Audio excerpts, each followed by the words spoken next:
Hello नमस्कार सुप्रभात दोस्तों, द ग्रेट एजुकेशन के ऑनलाइन परिवार में मैं राम सर आप सभी का बहुत बहुत स्वागत अभिनंदन करता हूं। दोस्तों जैसा कि आप जानते हैं कि हम आपके लिए प्रतिदिन कुछ ऐसे वीडियो लेकर आते हैं जो आपके एग्जाम में एक क्रांति की तरह कार्य करे, अर्थात आपके जीवन में एक नई क्रांति पैदा कर दे दोस्तों।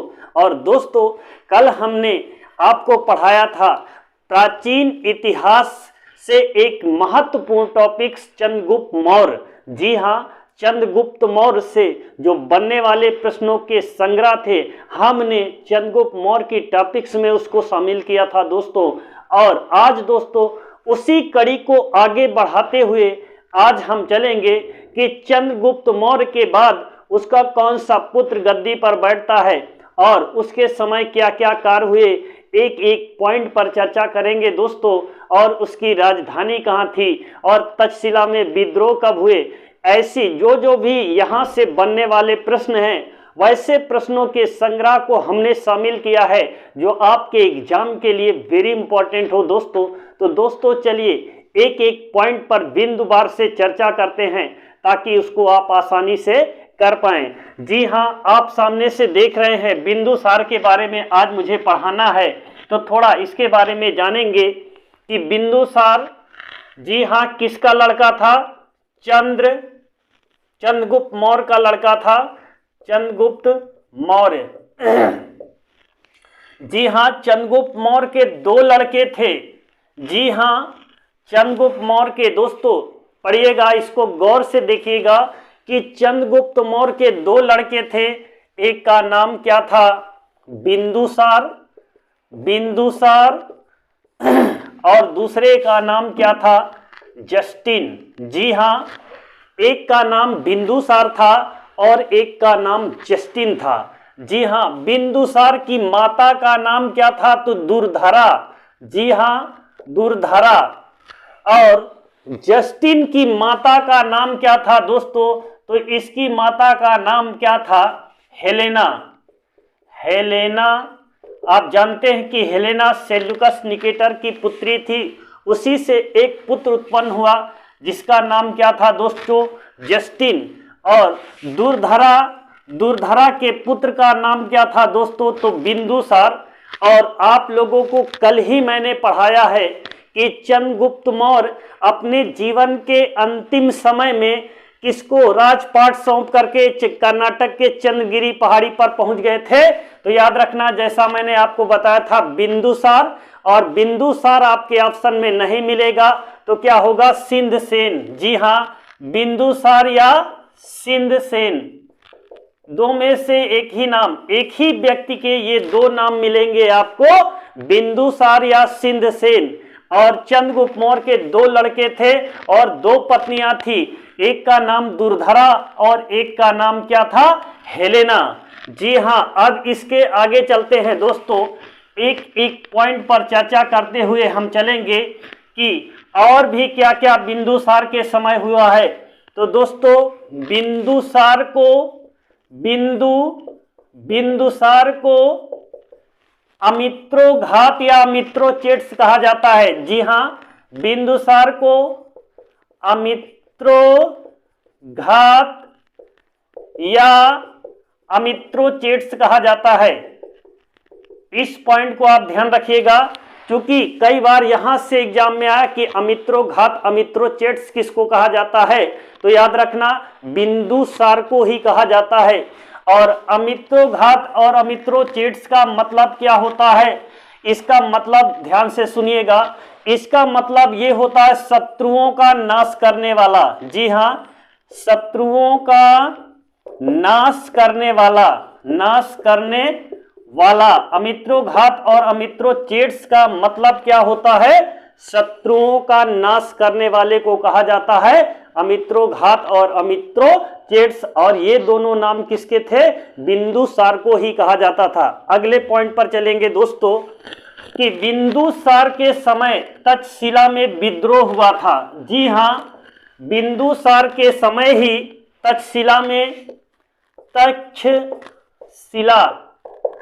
बिंदुसार के समय तक्षशिला में विद्रोह हुआ था और इस विद्रोह को दबाने के लिए किसको भेजा था? जी हाँ, तक्षशिला में एक विद्रोह हुआ।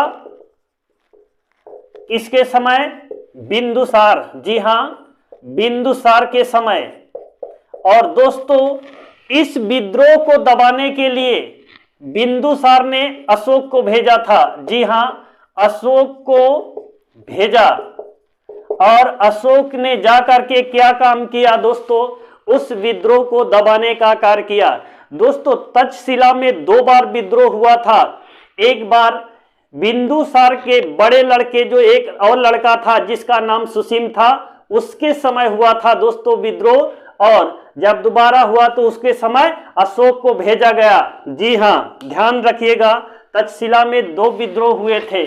एक एक पॉइंट पर आप चर्चा करते हुए हम चलेंगे दोस्तों, ताकि यहां से जो बनने वाले प्रश्न है आप उसको पूरी तरह से कर पाएं। तो दोस्तों, ये पूछा जाता है डाईमेकस किसके दरबार में आया था? डाईमेकस। जी हाँ दोस्तों, डाईमेकस आया कहां से था, ये पॉइंट पूछा जाता है। तो दोस्तों, डाईमेकस कहां से आया था? सीरिया से। जी हाँ, कहां से? सीरिया से आया था। जी हाँ, कहां से आया था? सीरिया से। और इसको किसने भेजा था? डाईमेकस को भेजने का कार्य कौन किया है दोस्तों? तो याद रखना, डाईमेकस को किसने भेजा था? तो उसका नाम है एंटियोकस। जी हाँ, एंटियोकस ने भेजा था। किसको? डाईमेकस को भेजा था। और ये सीरिया से आया था। और किसके दरबार में पहुंचा था? याद रखना, ये बिंदुसार के दरबार में आया था। बिंदुसार के दरबार में। और दोस्तों, कहा जाता है कि जब डाईमेकस बिंदुसार के दरबार में आता है तो बिंदुसार ने डाईमेकस को एक पत्र लिखकर सीरिया के शासक से 3 वस्तुओं की मांग किया था। जी हाँ, ध्यान से देखिएगा, बिंदुसार ने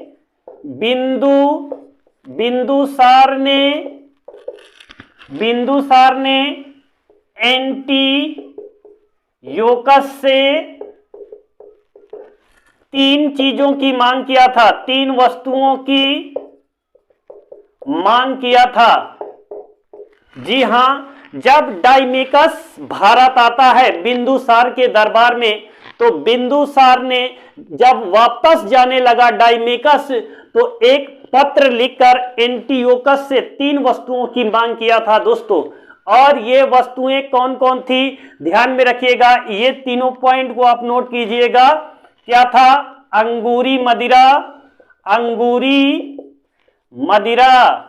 वाह रे मेरे देश के ऐसे ऐसे लोग थे, क्या मंगवाए थे? अंगूरी मदिरा। अरे वही मधुरानी। जी हाँ, आप महुआ महारानी को जानते हैं ना मेरे प्यारे दोस्तों, तो वही अंगूरी मदिरा को मंगवाया था। जी हाँ, बिंदुसार ने। और दूसरी वस्तु क्या थी जिसको मंगवाया था? सूखी अंजीर, खा पी के शरीर बनाए, सूखी अंजीर मंगाया था। जी हाँ, और किसके लिए मंगवाया था? अपनी वाइफ के लिए, खा पी के बढ़िया कायदे ढंग से मेंटेन रानियां उस समय रहती थी, तो क्या मंगवाया था? सूखी अंजीर मंगवाया था। और तीसरी कौन सी वस्तु मंगवाया था दोस्तों? इस पॉइंट को भी आप ध्यान में रखिएगा। तीसरी जो पॉइंट थी वो क्या मंगवाया था? दार्शनिक। जी हाँ, दार्शनिक को मंगवाया था। ये 3 चीजें मंगवाई थी एंटियोकस से एक पत्र के माध्यम से और बिंदुसार के द्वारा। तो दोस्तों, ये तीनों वस्तुओं में से एंटियोकस ने क्या नहीं भेजा था, ये पॉइंट को पूछता है एग्जामिनर कि वह 3 वस्तुओं में से कौन सी वस्तुओं को नहीं भेजा था। तो याद रखना दोस्तों कि इसमें से दार्शनिक नहीं भिजवाया था, दार्शनिक को नहीं भेजा था, बाकी सब कुछ भेज दिया था कि जाओ अंगूरी महुआ महारानी पियो और खाओ पियो। याद रखना, अंजीर को भेजा था और महुआ महारानी। और याद रखना उसके बाद क्या नहीं भेजा दोस्तों? दार्शनिक को नहीं भेजा उसने, क्योंकि आप जानते हैं कि दार्शनिक को भेंट में नहीं दिया जाता, कोई अपना दिमाग और बुद्धि को देगा, जी जरा ऐसे नहीं देगा। इसलिए वहां का राजा दार्शनिक को नहीं भेजा, सिर्फ अंगूरी मदिरा और भेज दिया क्या, अंजीर। तो दोस्तों और आगे पॉइंट में चलते हैं कि इसके बाद ये पूछा जाता है कि बिंदुसार की राजधानी कहाँ थी। जी हाँ, बिंदुसार की राजधानी, जी हाँ, बिंदुसार की जो राजधानी थी पाटलिपुत्र। जी हाँ, पाटलिपुत्र। और दोस्तों पाटलिपुत्र का मतलब क्या है, बिहार। जी हाँ, बिहार में थी पाटलिपुत्र और यहाँ पर बिंदुसार की राजधानी थी। और दोस्तों एक पॉइंट और ध्यान में रखिएगा, ये पूछता है कि बिंदुसार किस धर्म का अनुयायी था। जी हाँ, बिंदुसार किस धर्म का अनुयायी था। तो दोस्तों बिंदुसार आजीवक संप्रदाय का अनुयायी था। इस पॉइंट को आप ध्यान में रखिएगा, ये वेरी इंपॉर्टेंट है। आजीवक संप्रदाय का अनुयायी था, याद रखना, आजीवक संप्रदाय का अनुयायी था। आजीवक संप्रदाय के संस्थापक कौन है दोस्तों, तो याद रखना इस संप्रदाय के संस्थापक मक्खली घोषाल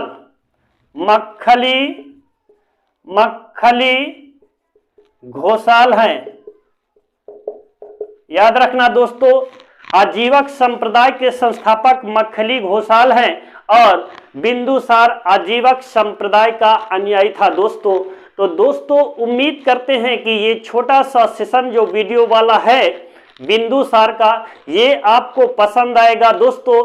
और हम इसके बाद चलेंगे दुनिया का जो महान शासक बना जिसको अशोक कहते हैं, जिसकी कौशाम्बी ससुराल थी। लोगों हम बहुत धन्य है कि ऐसे महान शासक की राजधानी, और दोस्तों राजधानी क्या, उसकी यहाँ ससुराल थी। जी हाँ, उसकी ससुराल कौशाम्बी थी। और कौशाम्बी, जी हाँ, वो करुआ की जो उसकी पत्नी थी ये कौशाम्बी की थी दोस्तों। तो दोस्तों इसके बाद हम अशोक महान को पढ़ेंगे, उसकी कितनी पत्नियां थी और कितने पुत्र थे और उनके जो शिलालेख के माध्यम से प्रचार किया था दोस्तों। एक एक पॉइंट पर हम आप पर चर्चा करेंगे दोस्तों, ताकि वहां से जो बनने वाले प्रश्न हैं आप उसको पूरी तरह से कर पाएं। तो दोस्तों आज की क्लास को यहीं पर विराम करते हैं। जय हिंद, जय भारत।